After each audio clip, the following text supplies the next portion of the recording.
Good morning, everybody, and thank you for coming. Welcome to the July 16th Administration and Operations Committee meeting. As far as attendance, Councillor Chambers did say that he was going to be a bit late. Everybody else is here. We've got a couple things with the agenda today. We're going to start with 712. My understanding is we need to, we're going to pull that separately. We're going to speak to it, but then the mayor will need to sign something, and we're going to have a picture taken after that. 7.14 has been withdrawn, and then my understanding at 722, Councillor Howes, you're looking to pull that and report and vote on things individually. Is that correct? Yeah, that is correct, with some discussion at the appropriate time. Okay.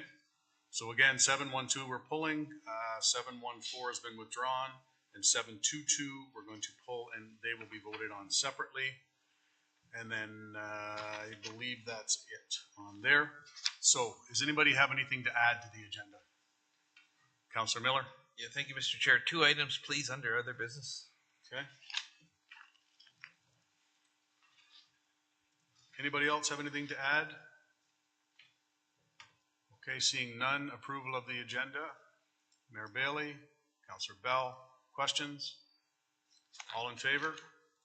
Opposed? That is carried. Declaration of pecuniary interest. If you do have any, please let me know now, or if anything comes up through the meeting, please advise as soon as you can. Delegations and presentations. We do have a delegation this morning. Joan Gatward is going to come in and speak to us about the Oakland Community Center daycare proposal. Joan?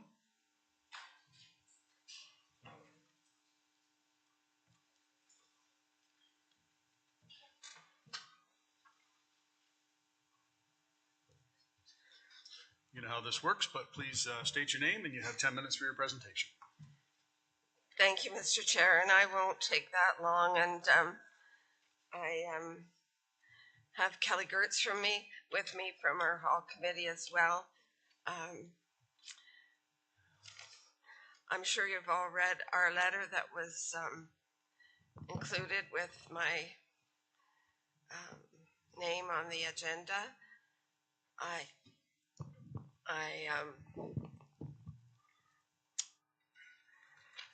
was surprised when we received this recommendation. We had a meeting about this proposal on June 24th, and the proposal was actually presented on June 17th.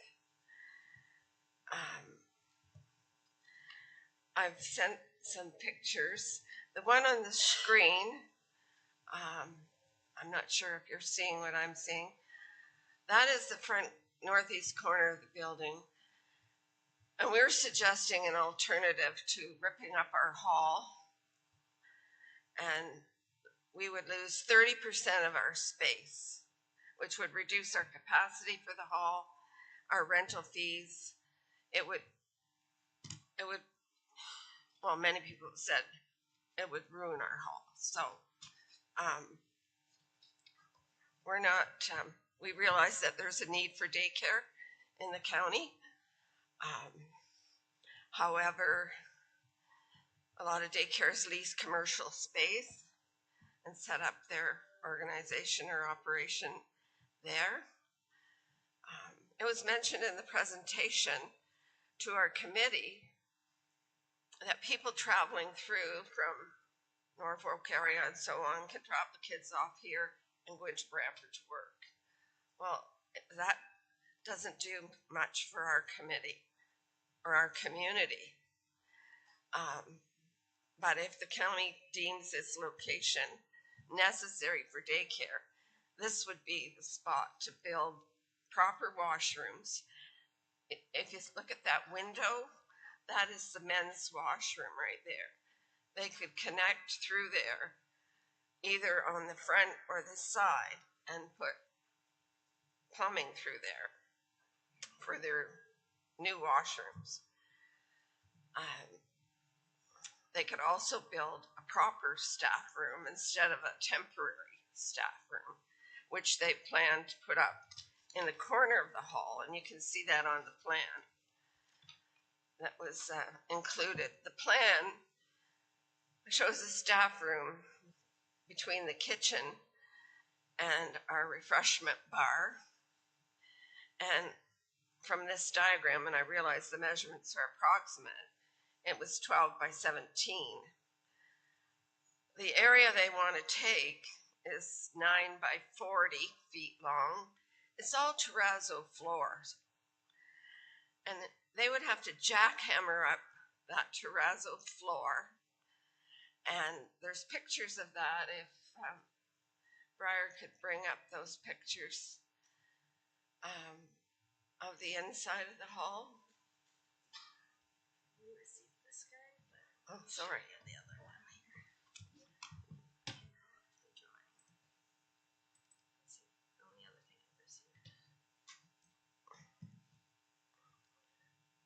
No, the pictures I sent. I only received the one picture from you. Just this guy. It's just this, that's all received. Is that the only picture you got?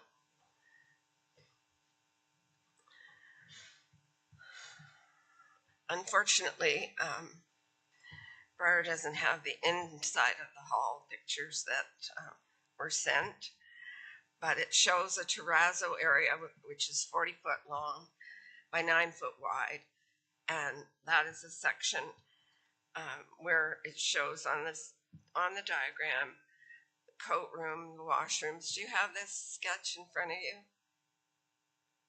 No? Can you put that back up on the screen? Sorry, I'm not a techie.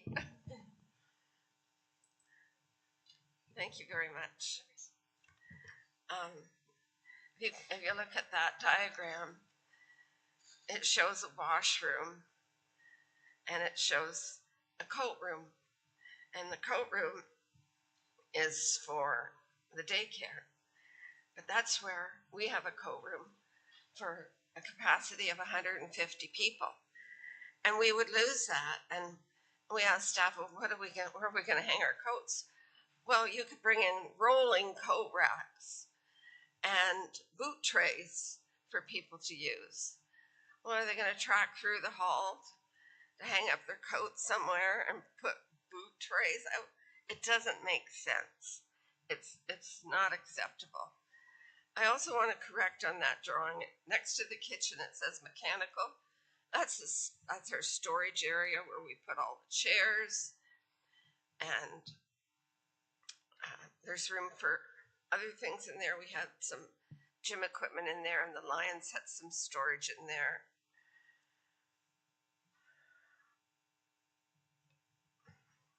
We can't, if we lose the area where the tables are stored currently in that 40-foot space, that's where people sit when we have community dinners and wait for a table to be available. I'm sure you've seen that churches use their sanctuaries for people to sit when they're waiting to get down to the main hall for a table to eat.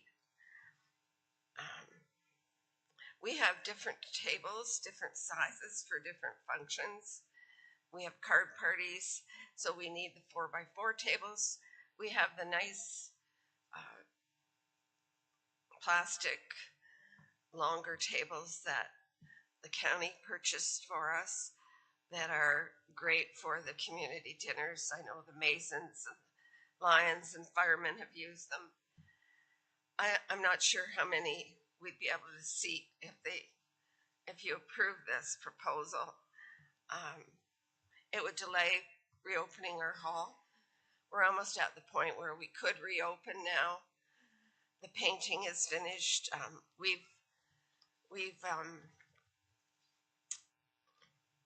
purchased little chairs, new chairs for children, and one of our volunteers is actually refinishing the little tables, which have nice elm tops, and we didn't want plastic tables. We wanted the good tables that we had. We wanted to reuse those. So there's room for a youth dart league. The staff room is going to interfere with shuffleboard. That program is going to be expanding. We have more and more seniors in our area, and there's a lot of interest in shuffleboard. Right now, the seniors can't play shuffleboard in Scotland because there's children's programs in there. And this year, because our hall wasn't quite ready and people were busy, they decided to scrap shuffleboard for the summer. But we would welcome them any summer to come and play at the Oakland Community Center. We only have 2 courts, but they have less people in the summer than they do in the colder weather. The temporary staff room that's proposed in the corner, staff said, well, it could have partitions and they could take it down. Are they going to want to take down the partitions and the furniture and the coffee pot and all that every time we have a rental? It doesn't make sense. So we Sorry think to interrupt you, Joan, just to let you know you got 1 minute left. Sorry? You got 1 minute left, just to let you know. Okay. Well, we would like staff to consider other locations for a daycare, and we're planning a grand reopening in September, and we're asking committee to refuse this proposal and look for other options that the proponent could use to open a daycare. And I'll just let Kelly say a few words from the Lions. Yes, I'm Kelly Gearson with the South Brant Lions, also on the community board and a resident of Oakland. Yes, this proposal we've seen, we're willing to hear it. I don't think we're opposed to a daycare, but this renovation is very invasive to the hall, would do a lot of things. So we met with Allison, and her thoughts were, before anybody proceeds with trying to figure out if this is viable and everything else, that they ask council to review is, do you want to entertain a daycare here? Should there be an opportunity for others to submit a proposal, one that may not involve these renovations? Ask the interested party if they would like to, maybe review their business plan and they can start with a smaller place. Myself, concerns ours too, that if you went through with these renovations, and as much as there is a need for daycare and she may be enthusiastic about it, doesn't mean she's a successful business person. So if this fails, then what happens? Do you now incur the cost to reinstate it? Everything else. So, we're asking council to, one, review, do they want to move forward with daycares at this facility? And two, is there other proposals? Like I said, you'd be looking at involving costs for engineering to see if this is even feasible. And then there's the legal part of it. If you're going to sign in a contract with this lady, what are the ramifications, leasehold improvements, and everything else. So I think that was Allison's intent, was to put this before council to ask if there is any interest in pursuing this. And like I said, I think this is the only proposal on the table. Maybe there are other proposals out there. Possibly there's other uses for the county for that office space. So that's all we'd like council to consider. But the proposal as is we're against it. All right, thank you. Thank you for that. Questions? Councilor Miller. Yeah, a couple. Thank you, Mr. Chair. Through to Joan Gatward. Joan, you said if you lose your overflow, you had an overflow for the large dinners if they use the coat room. Sorry, I can't hear you, David. You said that there's a large overflow, or there's an overflow area for the large dinners that you would lose? That we use? That you would lose if the daycare went in? Oh, yes, it would be gone. There'd be a wall Okay, just right look. along there. And we couldn't use that area because it would be how daycare space. for 2024 this year, how many dinners would be affected? We haven't reopened, so we don't know. Right there. Okay. the lion or the firemen always had a fall fundraising dinner, so we are expecting they'll want to come back and have that because they haven't been able to for the last number of years since the pandemic closed the hall. Okay. Would you say half a dozen dinners a year, maybe, or two, or?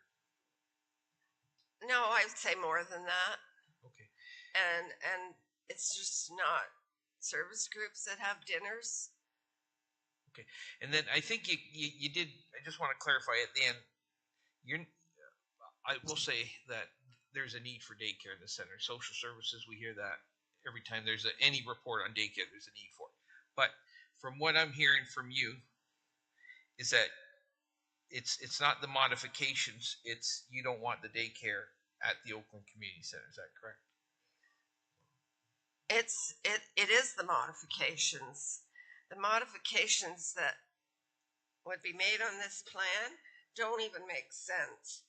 The plumbing is far, far away from the existing plumbing, and the most important spot, or the most viable spot to put the plumbing, is next to the men's washroom. And that would be to build an addition on the corner for a proper staff room and join into the washrooms at the corner. And I think that would work because that's what this person needs, is a washroom, special washrooms for little children, and a staff room. And you can see where the staff room is. It's not even connected to the proposed daycare. The existing area, if it was big enough, fine, they could use that for a daycare. We're not opposed to that. But it isn't big enough. So they want 30% of our hall, which kills the hall, in my opinion. Yeah. No, you mentioned that in your presentation. Okay. Thank you. Any other questions? Councilor McAlpine. I'm just wondering if there's other underutilized spaces in the community is there other underutilized spaces in the community, such as church basements or any place like that they could use? Other unutilized spaces in the community center that could be used? No, in the community as a whole, like church. In the community at whole in Oakland? Yeah. Well, our church was purchased by a private individual. And I believe the upstairs of the church is empty. I heard recently that it was used for a concert. And that people are actually living in the church. I believe it was zoned institutional, and I don't know if it was zoned or rezoned, but I did hear recently that the lady who bought the church had a concert there with over 100 people in it. Mm-hmm. So that space is empty, and perhaps it could be used for a daycare. That's a good question, Councilor McAlpine, because I never thought of the church, but I do know Mackenzie Creek was for sale, and the person who wants to, she told us her dream was to be an owner operator of a daycare. She said they looked at buying Mackenzie Creek, but it was too much money. And then I heard, well, they wanted to buy the community center for $1. Well, that didn't happen. So I guess now she's going to try and squeeze it in. But if there's a way to do that, it's to build an addition. And I don't see why the taxpayers would pay for an addition. But if she paid for it as a leasehold improvement, and hopefully the daycare continued for years to come so that the county isn't stuck holding the bill for that. Thank you. You're good? Just one last question. Go ahead. How how long have you been without your community center now? I'm sorry. Just wondering how long you've been without the community center, because it was basically taken away from the community for a number of years, I believe. How long have you been without the community? Just since COVID, correct? 5 years, because there was 2 years under COVID, and then the joint task force of the OPP and RCMP had it for almost 3 years, and then since then, now that it's been reopened, there's been some, repairs to the well, the septic Right. system that are all completed. So No, it closed March 2020. So March 2020, March 2024 would have been 4 years. And we're now looking at July, so 4 years and 3 months it's been closed. But we continue to have inquiries because on the sign we have bookings available soon. And so people are now calling wanting to rent it. And as soon as we now taking bookings, people will come back Okay. because it's a popular hall and it has a great kitchen. And I'm sorry you didn't get those pictures. I'll send them to everyone. You're good? Yeah. Mayor Bailey? Yeah, through you, Mr. Chair, to Councilor, or to Mrs. Gatward, Joan. We just did the third daycare center in St. George, and we looked at a new build, and we looked at a church that was failing, the Anglican church halfway up Main Street Hill on the left. It was failing. The congregation was almost all gone, and they've just opened. They've redone the basement of the church, and it's beautiful. It was full. There was 46 people, 46 kids there the first day that it opened. So the need in our little towns, our hamlets, is there. So we do need a daycare center. That's not even up for grabs. We need a daycare center. But I think when you have a daycare center, something that happens every day, it's not a good idea to take away room in your community center, because you're going to be putting things away and taking things back. One of the other churches in St. George did that with the United Church when Mr. Balma, his church, went in there, and they shared the United Church for a long time. And it's too much taking things back and forth, and the kids' toys, and this happens, somebody breaks a window. It's too much. It's too much back and forth. So I think you're right in thinking that this maybe isn't the right application for your community hall. I think that we should look other places. I think maybe the people that are starting the daycare center or want to start the daycare center should come out to St. George and walk through the Anglican church. I'll take them on a little bit of a tour and show them how it can happen. It's perfect. Maybe we can approach other people in your neighborhood to do it somewhere else. But I do believe you're right. I don't believe this is the right application in your church for that much of a invasion. I mean, you've done without it now for 5 years, and you deserve to go back to normal. Well, thank you for that, Mr. Mayor. I the Lions are here in support, and we have 3 hall committee members because we're just, I can't understand.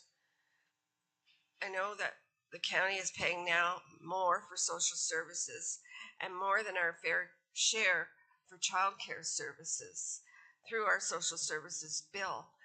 And I can't understand why the county would foot the bill for something like this. It boggles my mind. And why aren't they actively looking for places and working with the proponent?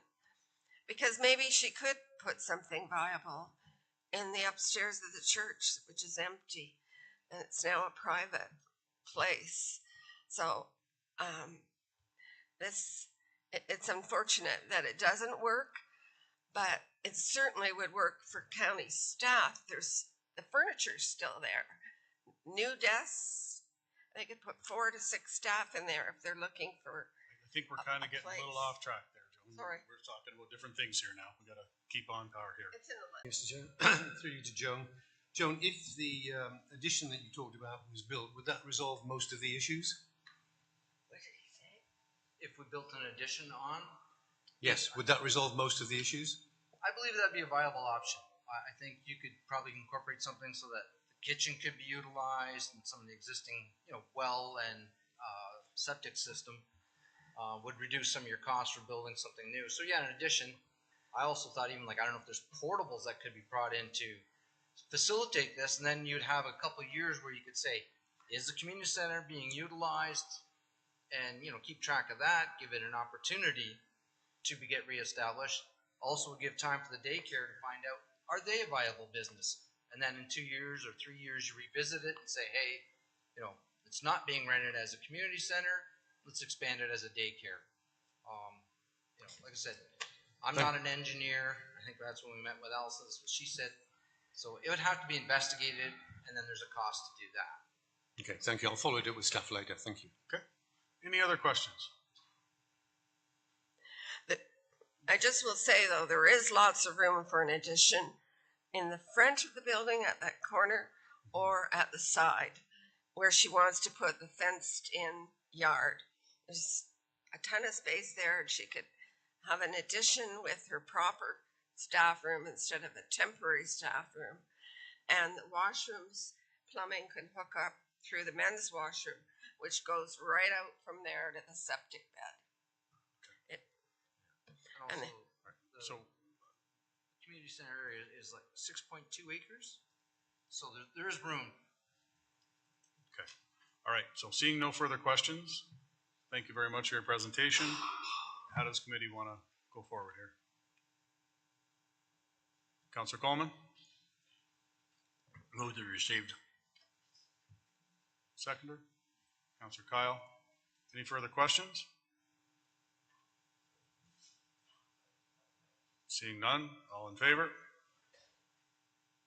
Opposed? That is carried. Okay, moving on to number 5, adoption of the previous minutes. Can I get a mover, please? Councillor Oakley, second. Mayor Bailey, questions on the old minutes? Seeing none, all in favor? Opposed? That is carried. Any business arising from those minutes? Seeing none, moving on. Consent items to be approved. 7.1.1, which is RPT-0342-24. Can I get a mover to get it on the floor, please? Councillor Coleman, Councillor Kyle. Questions on that report? There is a recommendation. Seeing none, all in, Councillor Bell? Yeah, thank you, Mr. Mayor. Sorry, Mr. Chair, one question. I see that King Edward Street and Willow Street are going to be part of the programme. I would just hope that staff recognise the need to avoid interference with the calendar here in Paris, of Paris Fair and all the other things that happen. We have enough problems with traffic at the moment, so if we could avoid that, I would appreciate it. Any other questions on that report? All in favor of the recommendation? Opposed? That is carried. Okay, 7.1.2, we're going to pull. We are going to speak to it, I think. Somebody's going to speak to it? Brian? Yep, come on up.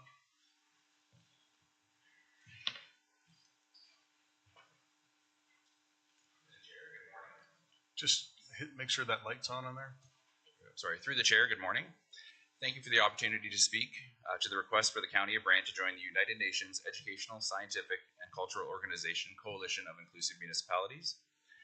Joining the coalition is as a strategic opportunity for us to enhance our efforts in fostering a community where every resident feels valued and included. Membership in the coalition aligns with our recent diversity, equity, and inclusion initiatives, as well as the county's strategic priority, number 5, ensuring healthy, safe, and engaged citizens.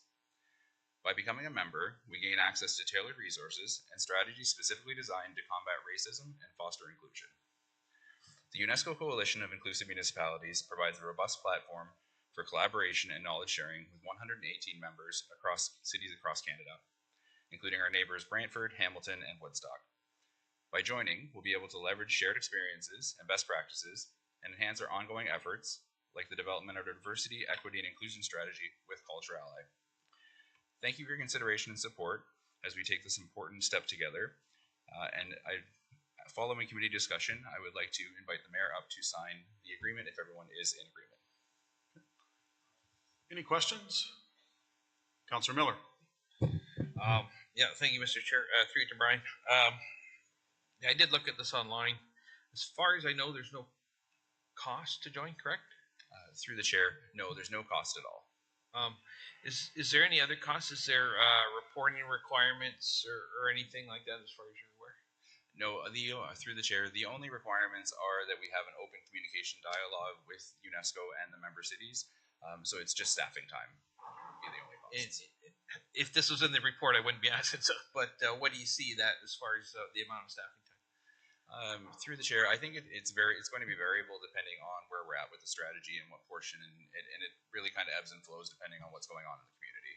Okay. Yeah, like I say, I did go online and looked at, but I couldn't get from the website what I couldn't get from your report. So, okay, thank you for the answers.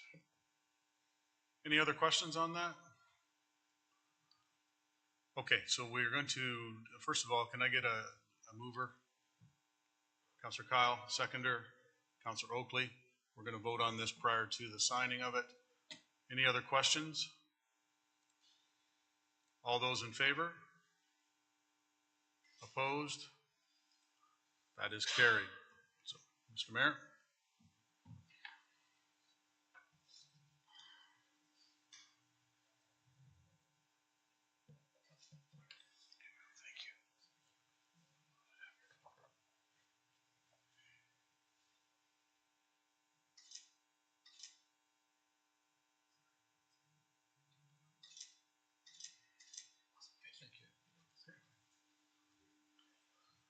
Okay, thank you for that. Moving on to 7.1.3, RPT 0306-24, the Community Service Fees Update. Can I get a mover to get it on the floor? Councillor Oakley, Councillor McAlpine. Any questions on that report? Councillor Miller. Not a question, but a comment, and I just want to commend staff for bringing this particular report forward. And I would draw the committee's attention to the cost for the Saturday full burial. We were always quite high compared to neighboring municipalities. It was a sticking point, and I know a lot of families weren't maybe aware of that fee when they had a Saturday burial. There was also we better get it done before noon because we have a cheaper rate in the morning than we did the afternoon. So that was always a bit of a kerfuffle too. So again, kudos to staff for getting it down and getting rid of that morning afternoon differential. So good job. Any other questions on that report? Seeing none, all in favor? Opposed? That is carried. Flipping the page, as we said, 7.1.4 was withdrawn, so we will go 7.1.5, RPT 365-24 for insurance renewal. Can I get a mover? Councillor Coleman, Councillor Bell. Questions? Seeing none, all in favor? Opposed? That is carried. Okay, consent items to be received. We'll start 7.2.1. Oh, hang on. It's just missing the community improvement application.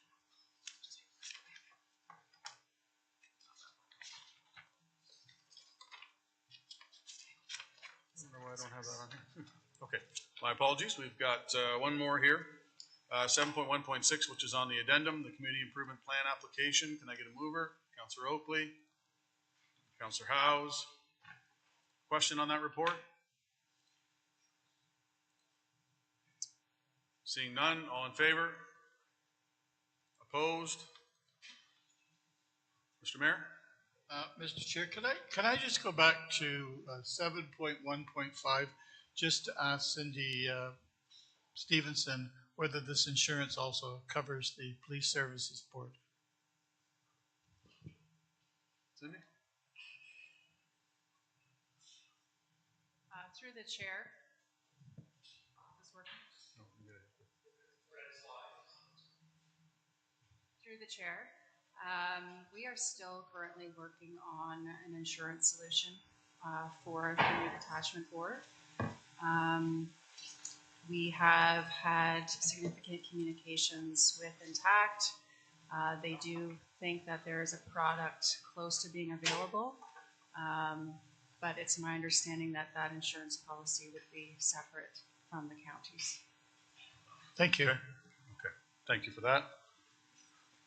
Okay, items to be received, we're gonna go 7.2.1, fire activity report. Any mover for that one?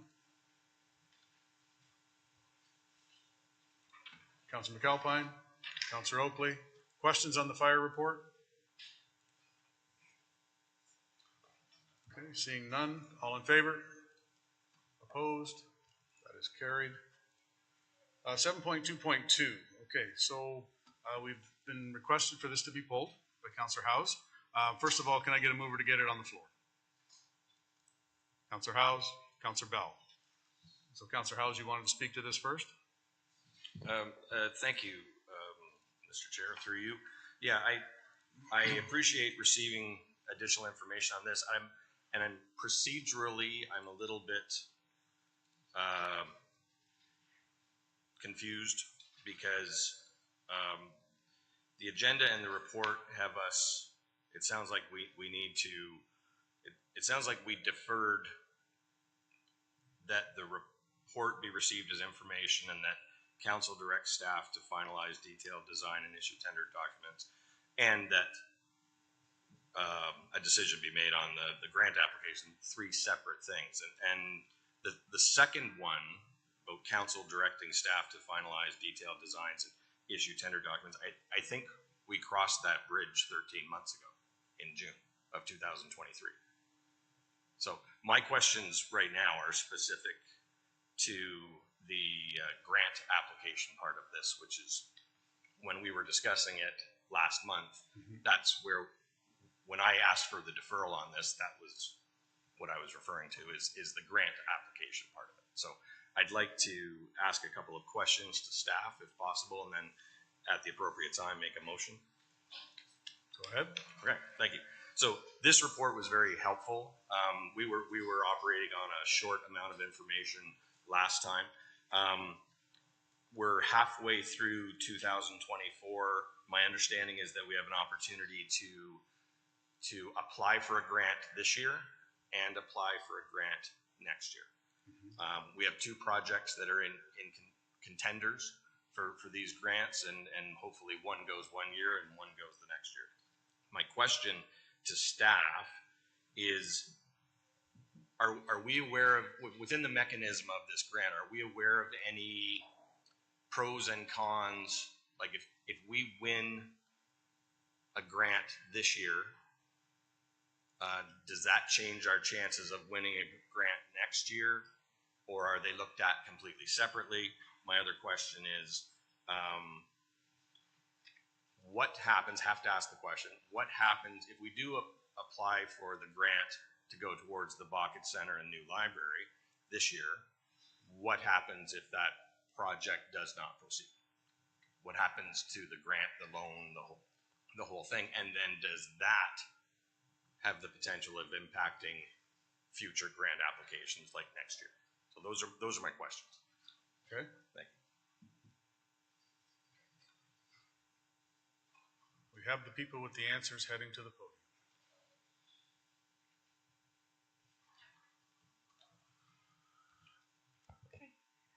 Through the chair to council, I did ask Sean to attend the meeting today as he's more familiar with the FCM grant eligibility. So I will defer your questions to Sean just around how, you know, if we're approved for one project, if it could affect our eligibility or success, I guess, in the other one. Through the chair, the committee. So, just trying to remember all the questions. So, first of all, I think the first, I might not answer them in the particular order you asked me. So, what are the chances of, if we apply for the grant this year for one of the projects, that we'll get a chance to be awarded the following year? The point is to do them in separate years, so it doesn't affect the chance in any way. Okay, I hope that answers that question first. Okay, I think, can you mind repeating the next question? Sorry. Thank you, through the chair. And so just to clarify, what you just answered was whether we win or lose the grant and loan this year has zero impact on whether we win or lose the Roan. Yeah, grant every and loan application is viewed differently. They're looked Correct. at separately, Yes. kind of like Trillium, how Trillium does that. Correct. Yep. So the other question was, if we were to select the Bucket Center and Library project as this year's application, and say we're granted, like say we win, we get the loan, we get the grant, if that project does not proceed,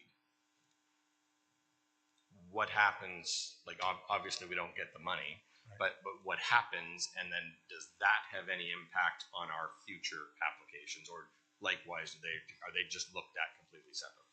So there's nothing in the website or anything that states any sort of bias if you pick a project that doesn't go through.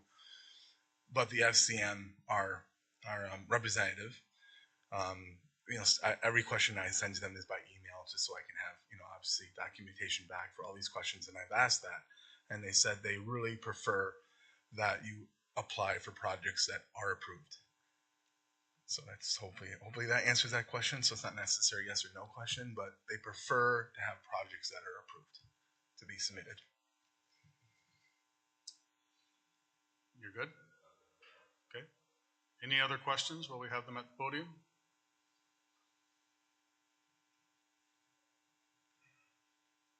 Seeing none. Thank you. So, Councillor House? Thank you, Mr. Chair, through you. I'm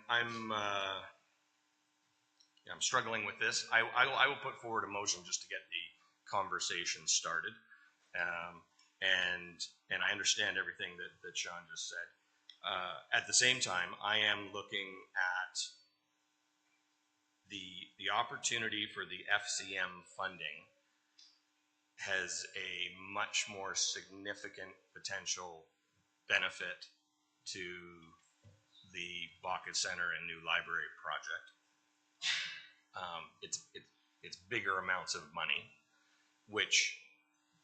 and represent a larger proportion of the overall cost.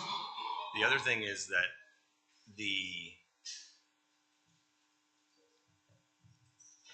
if the fire hall were to get grants and loans, that's reducing the impact on the development charge piggy bank. It's less that has to come from the development charge piggy bank for that project. For the Bucket Center and new library project, it's actually saving taxpayers money. So based on that rationale, I move that we direct the 2024 grant application to the Bucket Center and new library project, with 2025 going to the fire hall. And if there's a seconder, we can discuss further. Seconder? Councillor McAlpine. Councillor Oakley. First, through the chair, just a quick point of clarification. This would be an amendment to the motion? Because I believe we put this on the floor, or am I incorrect there? As well, the recommendation here, to Councillor Howe's point, all it states here is that the recommendation deferred be forwarded for council's consideration, that the main branch updates be received for information, council directs staff to finalize detailed designs and issue tender documents, and that council directs staff to prepare the FCM grant application for the fire hall as amended be deferred. So there's no real recommendation here that states one way or another. In my mind, it's just being what was recommended at the last meeting was deferred. That's how I take that. I'm looking for input. Is that, am I on the right track? Absolutely. Oh, I like the sound of that. Okay, so does that answer your question? Yep, thank you for the clarification. Okay. Any other questions? So, no other questions? Can you call on Alicia? Sorry? Can you call on Alicia just to speak? Alicia? Thank you, your worship.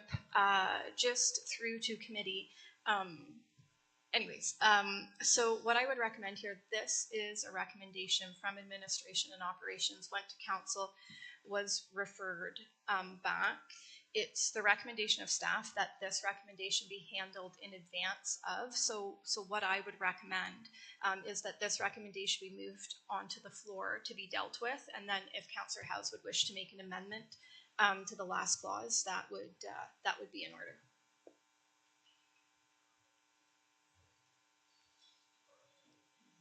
Okay. Question? Sure. Through you, Mr. Chair, question to Alicia procedurally. This report is just giving us information. It's giving the further details on the process of grants applications.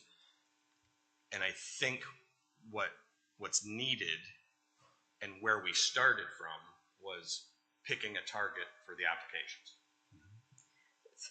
Through Chair Pierce to Councillor House, yes, that would be correct. So Cindy's report currently on the agenda is providing background information, which she had indicated, I believe it was at the last council meeting, would be forthcoming to assist committee in making a decision.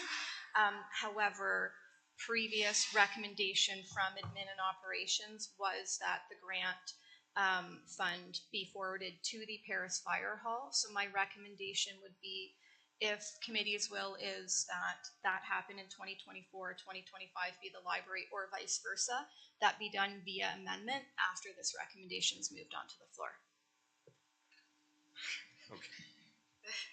Okay. I get it.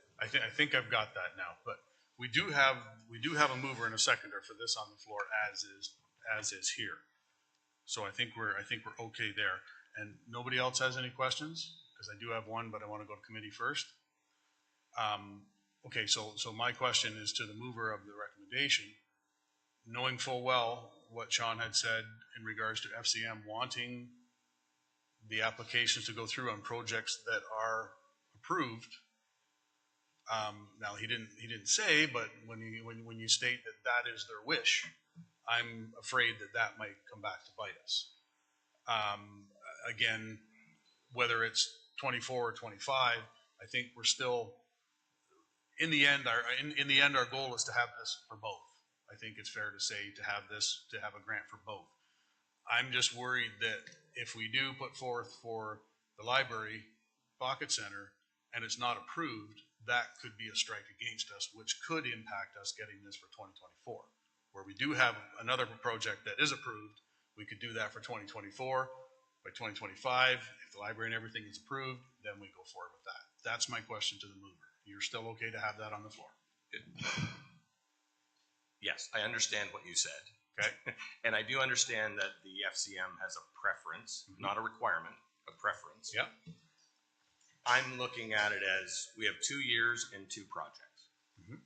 And the funding of the Pocket Center new library project will be more significantly impacted in a positive way by doing that application this year. It could make the difference as to whether the project has financial stability. I just see it as a significant contributing factor. So I keep the motion on the floor with the seconder and welcome any discussion and the ultimate vote. Okay. All right. So I just wanted to clarify that. So Councillor Oakley, we've actually, I want to speak to the motion that's on the floor, which is this first. No, that's going to be his amendment. Okay. So just so everybody's clear, right now the motion that's on the floor is the recommendation that's in the agenda for receival, and at this point in time that the FCM municipal grant application go for the fire hall. Okay? Everybody's clear on that? Councillor Chambers. So if we want to do what you said, we vote in favor of that. If you want, and he's going to make a. If you want the FCM grant to go towards the fire hall, you vote in favor of what is being put forward right now. If that fails, Councillor Howes will bring forth a motion to put it to the Bucket Center Library. Councillor Oakley. Through the chair, I want to just say that I'm going to support the recommendation as written. In my mind, this is kind of a case of a bird in the hand's worth two in the bush. Given that it was explained last that the grant couldn't be applied to monies already spent, and in the optimistically that we're doing both projects in 2025, the fire hall project, if we chose not to do the grant for it this year and went for the library project, will have already started, spent significant monies, and have less funding that we can apply for to apply to the fire project. While in the same context, if we apply for the fire project this year and apply for a library next year, even though we will have also started work on the library project, the project cost is so large, there'll still be significant enough monies to apply for the full grant amount. So I think it optimizes the amount of money we can get going for the fire hall project this year and the library next year. So I will be supporting the recommendation. Councillor Bell? Yeah, thank you, Mr. Chair. Question of timing. If we did apply for the library, when would we get advice as to whether we've been successful or not? Because if the result comes in December or January of next year, it won't impact our thinking on whether we approve the library. Right. Perhaps Sean, are you able to comment on that?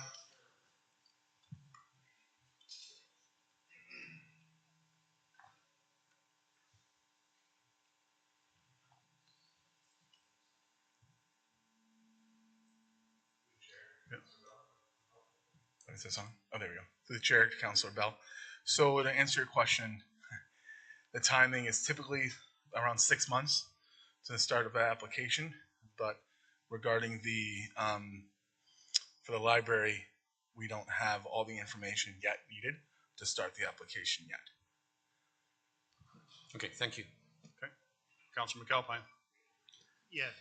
So my understanding, the application is kind of open-ended to when we can apply for it. So in essence, if we wanted to use the this year's opportunity for the funding, we could wait till we have that information, possibly say in October, and apply for it. Would I be correct on that? You can, that's my understanding. Correct me if I'm wrong here, Sean. That is my understanding as well, but there's the pot of money, and when the pot of money runs out, that's it. Right. So hence, the longer we delay putting something in, potentially lessens our chances of getting something or full amount back out. Okay. Any other questions? Okay, so just a reminder again, if you are in support of it going to the fire hall, you're voting in favor of this recommendation. Okay? All in favor? Opposed? That is carried.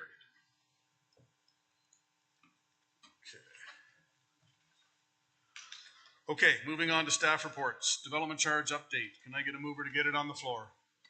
Councillor Coleman, Councillor Kyle. Questions on that report? Seeing none. All in favor? Opposed? That is carried. 8.2, implementation of administrative penalty system, RPT 0311-24. Can I get a mover? Councillor Oakley. Seconder. Councillor Kyle. Questions? Seeing none, all in favor? Opposed? Carried.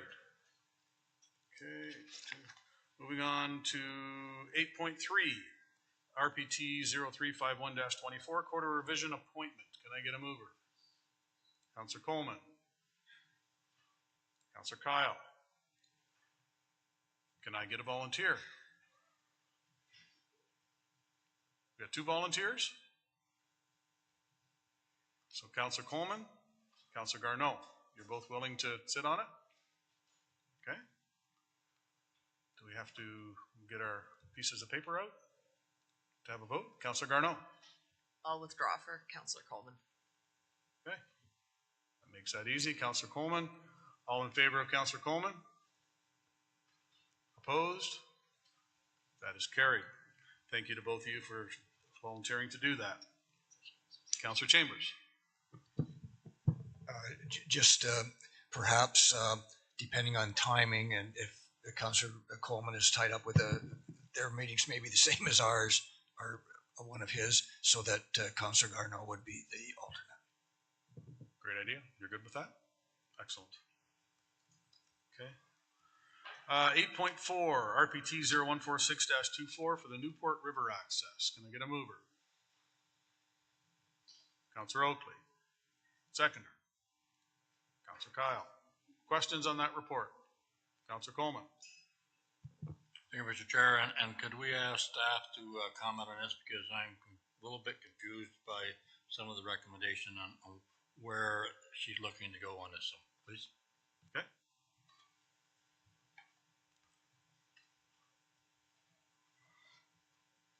Kathy? Thank you, Mr. Chair. Do you just want me to review the recommendations, Brian? Thank you, Kathy. It's the bottom line. And further, the County of Brant support and assist Six Nations of the Grand River in creation of a new river access point if deemed viable. That's pretty open. So I want to know what you're thinking. And that's not in the report, what you're thinking. Thank you, Mr. Chair, through you. What we're thinking is we did have some initial discussions with the tourism staff at Six Nations about looking at a site within Six Nations, not within the county, because we don't believe we have any other viable location that could be used at this time. And that because we had already received some funding for some amenities for that site at Newport, that if they were able to find a site within Six Nations, that we would donate that equipment, amenities that have already been procured, and that we would also offer some of our staff knowledge and assistance to their staff in the creation of the planning for that site, if they are able to find one. I did hear back from Jackie Jameson late last week that she has sent the information that we had discussed to other staff members within Six Nations, but has not heard back from any of the staff about any potential sites at this time. Councillor Coleman. So what you're telling me is we are still going to own this site? Through you, Mr. Chair, no, that's not correct. We would just support them in developing their own site. It's just what our thought process is, because we couldn't find anything between the Cockshut Input Place launch area and Six Nations within the County of Brant, that potentially they would have something maybe 5 kilometers away from between Newport and Six Nations somewhere, but we didn't have anything in Onondaga or Newport area that we own property that we could develop. Councillor Coleman. You're still not answering my question. Who's going to own the site? Six Nations.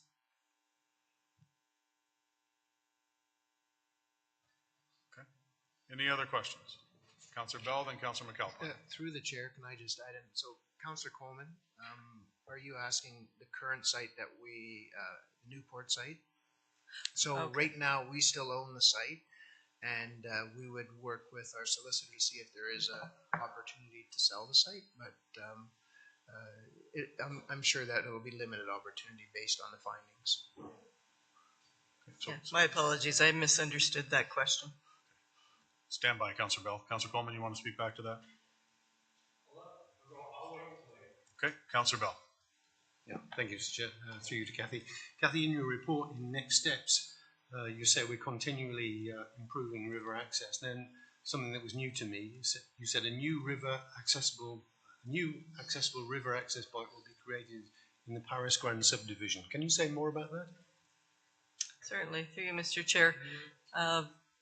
With the Paris Grand subdivision, which is the former Paris Golf Course, there is an opportunity to provide an accessible access point prior to the Paris Dam So as part of the development agreement, there is a trail network that's being constructed, of which there would be a river access point that would be available by request only for exiting the river if somebody needed an accessible access point, although local residents could use the area as well. But it's not intended to be a formal river access point for parking and all those types of things. It would be just mainly probably for local residents of that area. And do you have a location in mind for it? Yes, there is a location. It's if you're familiar with that subdivision, it's just to the upward side of the stormwater management pond. There's a little bit of an access road around the pond, and it would continue down to the riverfront. There'd be a gate at the street. That's why I'm saying it would have to be by request, that people would need to get access through that gate down to that area. Okay. Thank you, Kathy. Councilor McAlpine? So I just want to double check. My understanding, the total reason for the lack of viability comes down to the archaeological issues. Okay. Have you ever reached out to, in the past, in the St. George area, there's been a number of excavations done by like the U of T, I think it is, some of the universities. Did you ever reach out to them to see if they'd be interested in doing the archaeological work on this property? Through you, Mr. Chair, no, we have not reached out to anybody else. Okay. Have you reached out, like we've reached out, but never really received an answer back from the Six Nations in that regard? Whether they would be able to assist in, say, archaeological digs or? From my understanding, through you, Mr. Chair, the archaeological needs to be controlled through the Ministry of Culture and Tourism. They have the guidelines of how these archaeological surveys are done. Six Nations and Mississaugas of New Credit First Nation provide monitoring services only. They have an archaeologist that reviews the reports, but they don't do any archaeological services that I'm aware of. You're good? Well, it's just more of a comment. It's just that I would hate to see that the property sold off because of the potential. I think down the road we might be able to solve this one issue if we maybe investigate it a little further. So. Okay. Councilor Garneau? Thank you, Mr. Chair. Through you to Kathy. The fifth clause here is to cancel the contract that was put out for tender and awarded. I had some back and forth with staff prior to the meeting. I'm wondering if we have reached an agreement with South Brant Excavating in terms of any costs they've incurred, and that they're agreeable to this this recommendation, please. Through you, Mr. Chair, I've actually not been able to speak with them directly to ascertain any specifics at this time. However, I have spoken to them in the past. I don't believe there will be much costs involved because they really did never start the project. It was really only signing the contract as far as we got with it before we went into the archaeological. There could be some costs related to their bonding that we would refund and some minor administrative costs. But beyond that, I don't anticipate anything further. Councilor Garneau? I'll wait for discussion. Thank you. Okay. No other questions? So we do have, Councilor Coleman, yes, sorry, back to you. Are we done the questions? I was going to win discussion. Thank you, Mr. Chair. I will not support this. I will not support us selling land to the Six Nations without a firm guarantee that it would be a river access point. I am very concerned that it could turn into, we worry about some things, and one of the things that is in my area and Councilor Garneau's area is smoke shops. And when you sell them a piece of property in County of Brant, or whether it's in County of Brant, Haldeman County, or whatever, they can put up a smoke shop. And that would be an ideal location, because they'd have the smoke shop, the OPP could have the ride program, and everybody could make money on it once. They'd all be there, because that's where they set it all up. And I'm not gonna support this. I didn't support it when we purchased it in the first place. Okay. Because you should do your due diligence. It's not the people that buy the property that has to do, it's the property sellers that have to do the archaeological digging on this. That's the ones where it's responsible. And I will not support this no matter what. Okay. Phil? Through the chair to Councillor Coleman, just to clarify, we weren't suggesting in that recommendation to sell the property to Six Nations. It was to potentially sell the property or put it on the market. That was the idea. The pieces that we have are purchase pieces that we were going to use as part of the project that we thought we could potentially partner with Six Nations at another site within Six Nations. So it was more of a partnership. It had nothing to do with selling our land, that piece of property to Six Nations. It was considering putting it up for sale to recoup some costs, but that was, it's up to council's purview. Okay. Councillor Coleman? It's pretty hard to sell a piece of property that's in flood zone. Councillor Garneau? Thank you, Mr. Chair. Building on Councillor Coleman's comments, if we're not able to do something because of the archaeology situation, certainly prospective buyers likely cannot either. But I want to comment more generally because this precedes me on council. Mindful that we're in open session right now, it's unfortunate that this due diligence wasn't done some time ago because I believe all of this could have been avoided. I can't support the recommendation today because I am concerned that we don't have what we need from the contractor here to ensure that the county doesn't face additional liabilities from this project. I don't really have a path forward, but I don't think we have a good news situation ahead of us, and I think there's a little more work that needs to be done before council makes any decisions here. Thank you.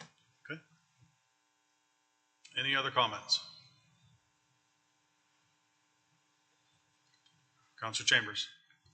Thank you, Mr. Chairman. If I understand what's going on here, the project can't go forward. That's a given. Yeah, go ahead. Yeah. Just hit that mic again, Phil. Is the red light on? Okay. Okay. Those are red, these are green. So through the chair, the costs to carry on the archaeology are anything beyond what we can recommend to continue to move forward.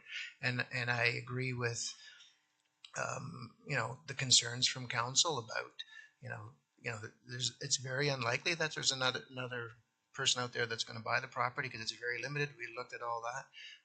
And I also agree that, there's potential liability with the contract, but we have a good working relationship with the contractor.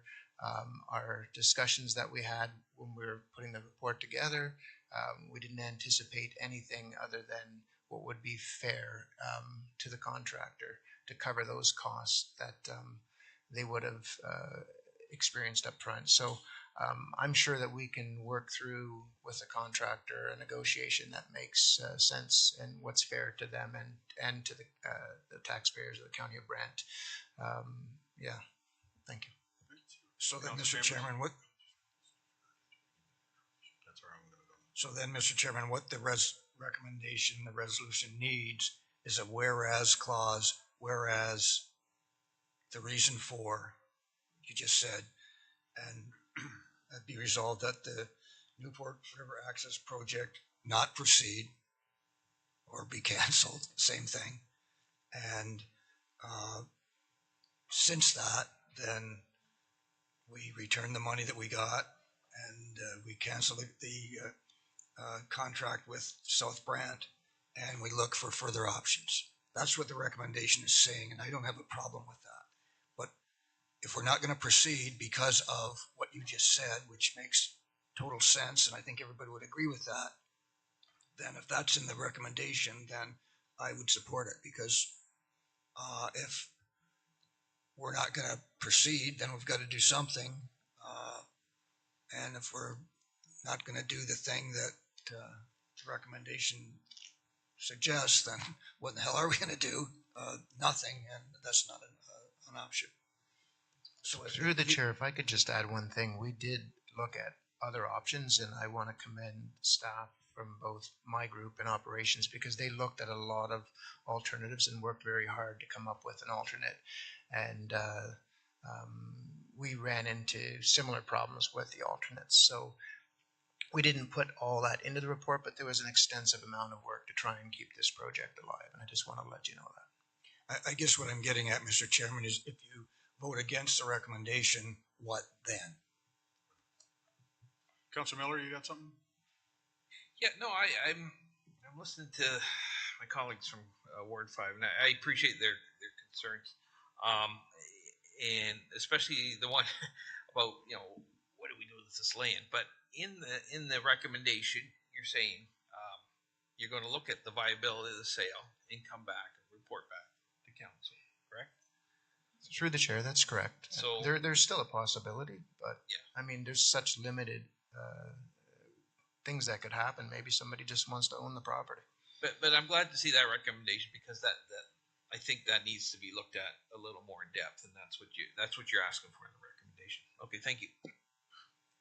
Good. Councilor Chambers. I'll suggest an amendment, looking for a seconder, to add the words, whereas the cost of the project has become prohibitive. Okay, I guess I can't jump in with what I was going to go on, because I was going to suggest, as Councilor Miller said, there's information that needs to come about the sale of it. What Councilor Garneau suggested, we don't know if what the penalties are going to be for the contractor. I'm wondering, you do have a motion, but I was wondering about potentially just a deferral until we get that information. I'll put that out to committee.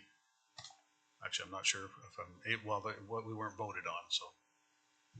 The correct way to do that, in my opinion, would be to pass the amendment as proposed, pass the recommendation, and then pass the recommendation as a recommendation to council. And then when it comes to council, if there are circumstances that would cause the council to defer that or table that or whatever, that's when the deferral should happen. But this allows staff to proceed to garner the information, perhaps speak with South Brant Excavating, and that may be a little bit of clarity that Councilor Garneau needs. And again, when it comes to council at the end of the month, some information further to that would be probably be tabled. I like or that. Put on the floor, I should say. All right, so we're going to go back to your amendment that you have there. Mayor Bailey, you're seconding that amendment. Any questions to the amendment? Everybody's clear on what he's added there? Any questions to that amendment? Okay, all in favor of the amendment? Okay, now all in favor of the original recommendation as amended? Okay, that's passed. Councilor Chambers. And Mr. Chairman, just a request to staff that the particulars with regard to some of the issues that were spoken about be available for council's information when the recommendation is on council.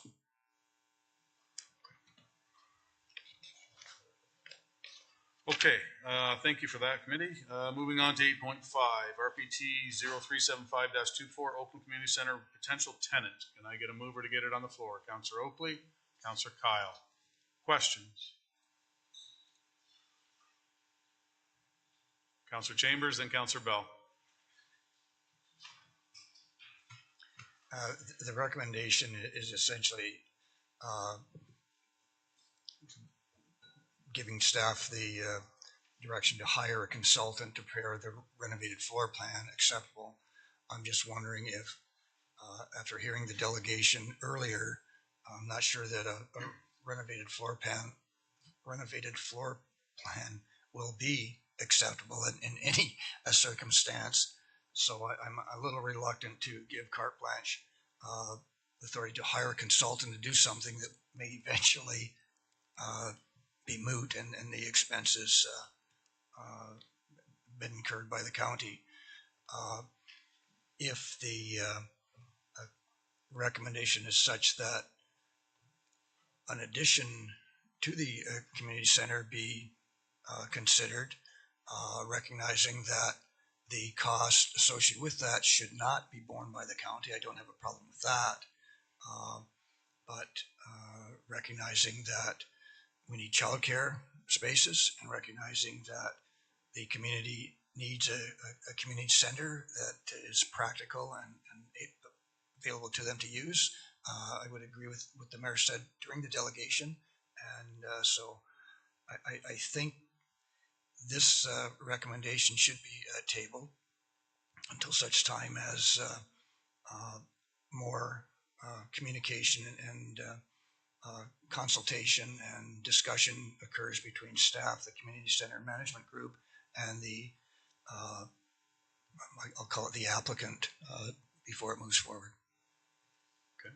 So I would move that the recommendation be tabled to allow further discussion to occur between interested parties. Councillor Coleman, you'll second that? Any discussion on that? I guess we can't discuss on the table. Councillor Miller? We have been, whether we should or not.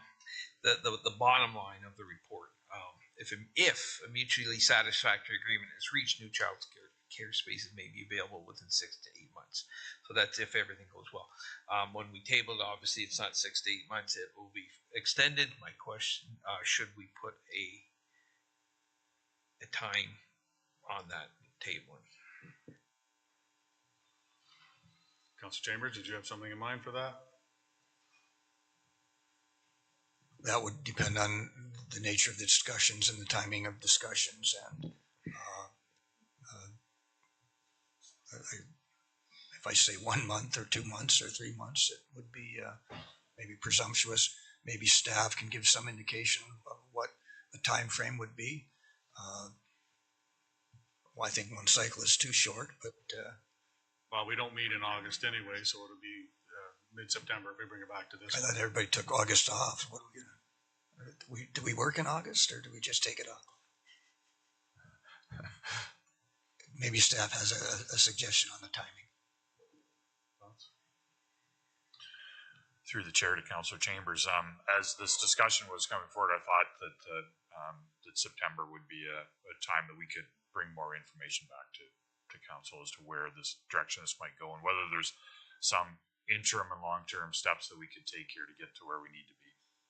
So my resolution would be that it be tabled until the September Admin and Operations Committee.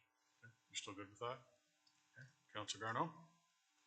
If I may, I think we also, within this, and I'm supportive of the direction we're heading, need to give the hall committee some clarity about how far ahead they can book. So that they're not taking reservations for activities that perhaps can't go forward, depending on what decisions council makes. I don't know if we are in a position to leave them till September, not knowing how much runway they have. But I can't speak for them. That's just come to me hearing how things are going today. Councillor Bell and Councillor Miller. Yeah, thank you, Mr. Chair. I'm supportive of the tabling of the motion, but I think if we're asking staff to do a bit more work, then I think we do need to ask them to look at the potential for alternative locations, which didn't come out in the report today. Councillor Miller? No, the exact same thing I was going to say. Okay, so we've got a motion on the table now to defer this to September meeting. Staff's going to do some more investigation. Come back with, oh, Phil? Through the chair, if you're looking for staff to look at other locations, I think we'd be hard pressed to even get the discussions to a certain point by September based on what we have in front of us over the next month. So I think we would probably need till, November to be able to look at alternate locations and come back with a full comprehensive report if you're looking for all of that. Rob? Through the chair to committee, I don't disagree with what Phil has to say, but I think we can bring back some interim information in September as to what direction we think this may need to go based on what we've heard. And then if we're pivoting then to another location, it doesn't, like we're not going to be changing the Oakland Community Center then. So I think we can give some interim thought to this plan, how it could be changed to make it acceptable, and whether there's any interim solutions as to how we get from where we are to where we need to be. So we're going to stick with the September thing right now. Any other questions on that? Seeing none, all in favor?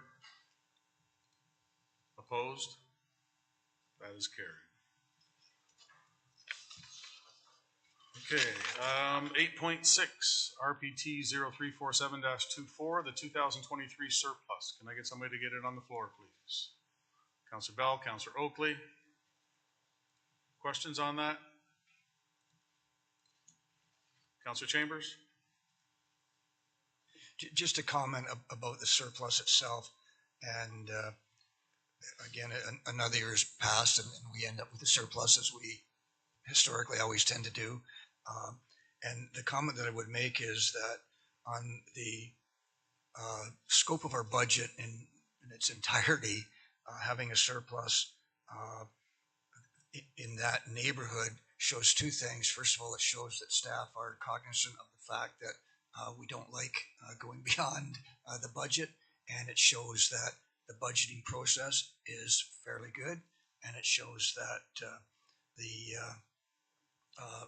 amount of surplus is quite startling in the fact that staff should be commended in that they can bring a surplus on that scope of a budget year after year after year after year. Thank you for that. No other questions on that report? All in favor? Opposed? That is carried. Okay, moving on to section 9, committee reports. 9.1, Brant Heritage. Can I get a mover? Councillor Howes, Mayor Bailey. Questions on that report? Seeing none, all in favor? Opposed? That is carried. 9.2, Tour Advisory Committee. Councillor Oakley, Councillor Kyle. There's a recommendation to be received. Any questions? All in favor? Opposed? That is carried. Communications, I see none. Other business. Councillor Miller, you got a couple. Yeah, thank you, Mr. Chair. Two items. One we talked about earlier, and that was utility hookups for ARUs. And Rob, I'm glad you're here this morning because based on the information Alicia sent me, it says that the current county procedure is to have ARU servicing hookup be put through the main residence. Is that, my question, is that ironclad or sometimes, and you said that was for road allowance to avoid future problems. Is that ironclad or do we look at it on a case by case basis? Rob? Through the chair to Councillor Miller. So ARUs are really a new thing. They haven't been around for a long time. In the past we've had granny flats or whatever. Usually they're out in the country. A lot of them are out in the country. This isn't really an issue. So these ARUs now being, shoehorned into lots in town, what you got to think of is what you're dealing with on the frontage of these properties. And some of them can have more than one. So if you start multiplying out the number of new services to be brought in underground in some of these, there's no room for them is what the problem is in most cases. And even where there is room for them, every one of these new ones is another thing for us to work around when we rebuild roads. And you see some of the disasters we get into with the spaghetti factory of wires and pipes and whatever that's out there from past constructions back in the day when they didn't have standards. And, we lived through that every reconstruction project, this is why we're doing this. Now, I've committed, I've talked to Alicia about this quite extensively in the last week, and we've committed to put together actually a written policy on this, since it is a new thing. And, you know, I had to ask the question too, and the question came to me, you know, I don't know what the answer to that is actually. Do we have a policy? No, but it is the procedure that we'd like to develop into a policy.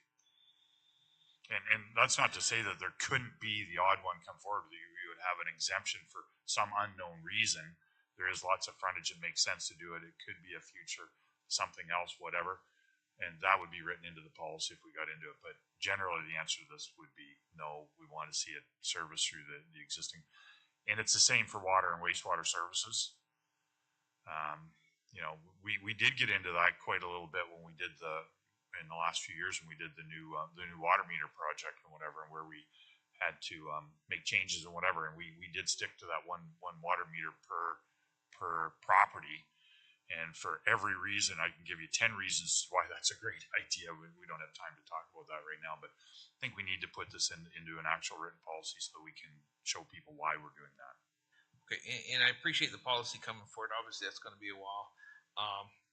But when you do a policy, yeah, you get to look at it in a logical manner and work through it. And a lot of what you say makes sense. I'm not going to disagree.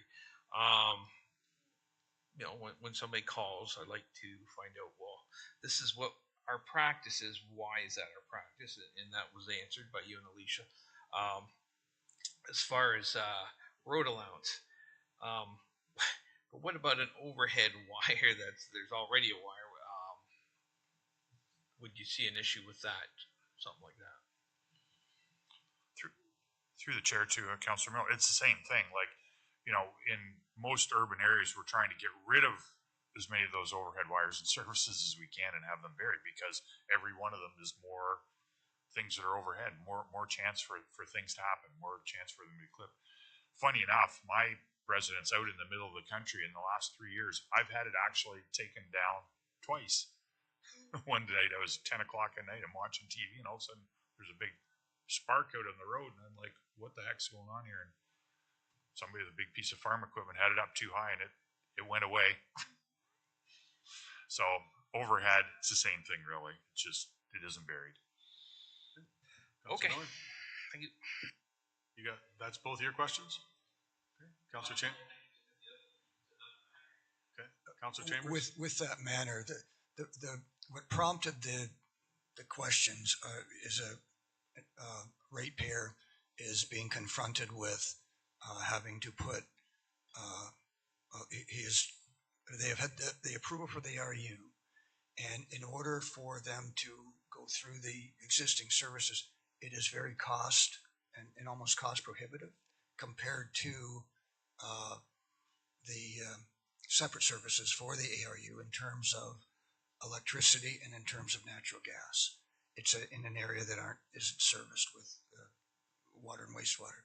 So if the compelling argument is that it is going to cost a hell of a lot of money to upgrade the existing services as opposed to the having separate servicing for natural gas and electricity, then I don't have a problem with that. And I think those are the kind of things that can be looked at on a case-by-case basis, and if it makes sense and it is not obtrusive to the county but is a benefit to the ratepayer, then I don't have a problem with that. So would the suggestion be that this ratepayer make an official request for council for consideration outside of the general practice, which isn't a policy yet? Is that how his alternative? Or do we just say, sorry about your luck? Through the chair to Councillor Chambers, my suggestion is that if we had a policy in place, and most policies have some sort of an exemption, which is usually at the staff level for there to be a consideration, and then somebody, usually a general manager or the CAO, then would grant a relief in certain circumstances. And in this particular case, what my suggestion would be is that I haven't even seen, I don't even know where this property is you're talking about. this came all through, sorry, the question through Councillor Miller to Alicia. So I would be agreeable to look at this one on a one-off basis and see whether there's any reasons why this should be different, like we would in a policy, and then consider that and then move on. But we will develop a policy. I don't think it'll take that long. And I think we're going to see a lot more of these. So I think it's proper that we get one in place. So if the property owner brings forward the request to staff, then it would be considered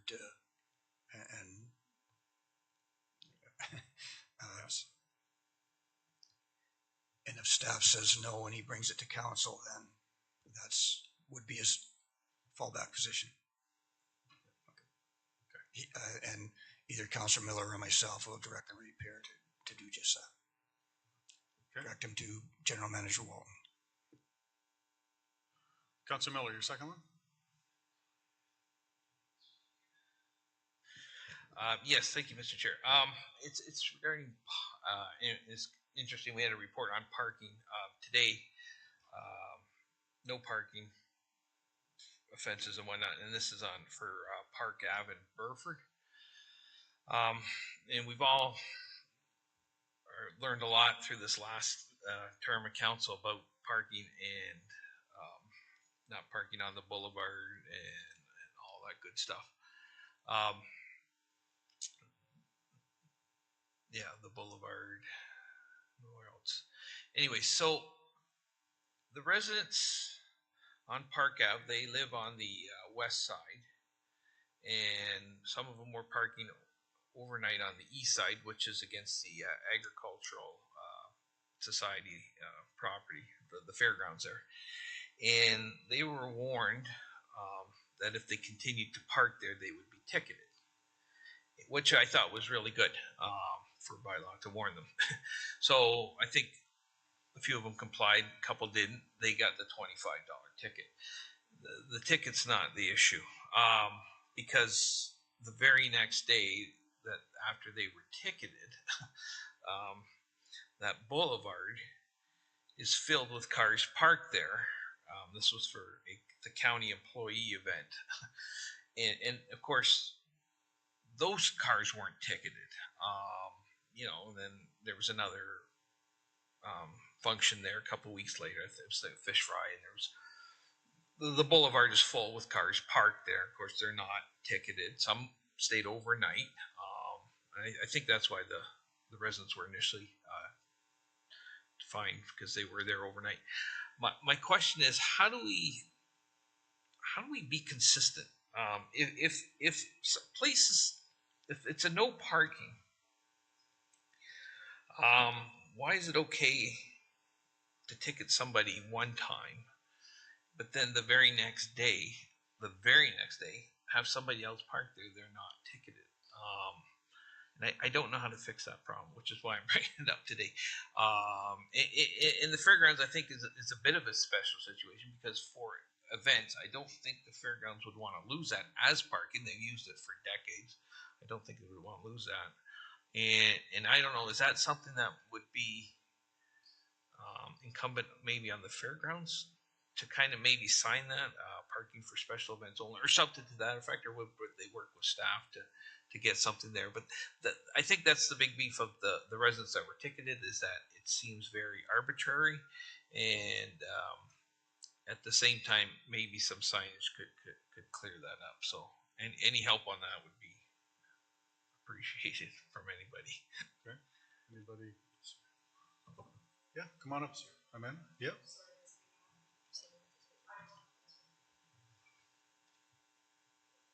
Through the chair. Sorry, I missed the beginning of that, Councillor Miller. You know, this is the first time I'm aware that there's a problem with that scenario, but bylaw enforcement, I guess, response is typically based on complaints. And so we are looking at our enforcement policy and bringing that back to council in September, which may have some amendments to how we look at bylaw enforcement in general.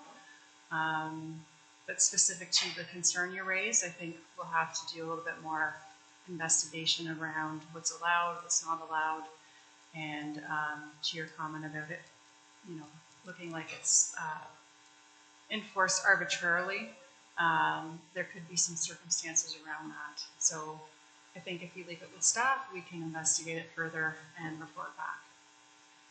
Okay. Councilor Miller? No, I appreciate if that's greatly appreciated. And I just want to emphasize, I wasn't critical of the tickets themselves. Even the people that got them said, you know, that's fine. We deserve them. And I'll never be critical of bylaw for doing their job. But like I say, it strikes me and them as odd that they would get a ticket. The very next day, all the county employees were there, which is a bit ironic. At the same time, and I understand that it is complaint driven. I got that, but for this particular, it does need a little more investigation because it is complicated. Yeah. So just one question I have, and maybe that can be in the report as well. Is it a no parking sign or a no parking overnight sign, a 24-hour sign? Yeah, that's part of the issue. There's no signage at all. And Amanda did follow up on me with an email saying that, according to Rick Knapp, this wouldn't qualify for signage because it doesn't meet the threshold. And I have no idea what the threshold is. Okay. All right. So we can wait for staff to bring something back then. Okay. So you're good with that, Councilor Miller? Okay. Anybody else with anything for other business? Okay. Seeing none, we will move on to in camera. We've got 3 items in camera today. The first item is proposed or pending acquisition or disposition of land by the municipality or local board. Advice that is subject to solicitor-client privilege, RPT-0358-24. Disposition of land, unopened road allowance by Cheryl. 12.2 is personal matters about identifiable individuals, including municipal or local board employees, RPT-0357-24. Department staffing will be by Cindy. And 12.3, which is a proposed or pending acquisition or disposition of land by the municipality or local board, RPT-0337-24, 79 King Street East, and that will be by Rob Walton. Okay, motion to move in camera. Councillor Oakley, Councillor Kyle. Questions? All in favor? Oh, sorry, Councillor Bell. All in favor? Opposed? Okay, we're going to take like 2 minutes.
We are back in open session. There is nothing else on the agenda that we have to cover today. We are back in open session here. There's nothing else we need to cover today. I see the next meeting as September the 17th of 24. Motion to adjourn. Councilor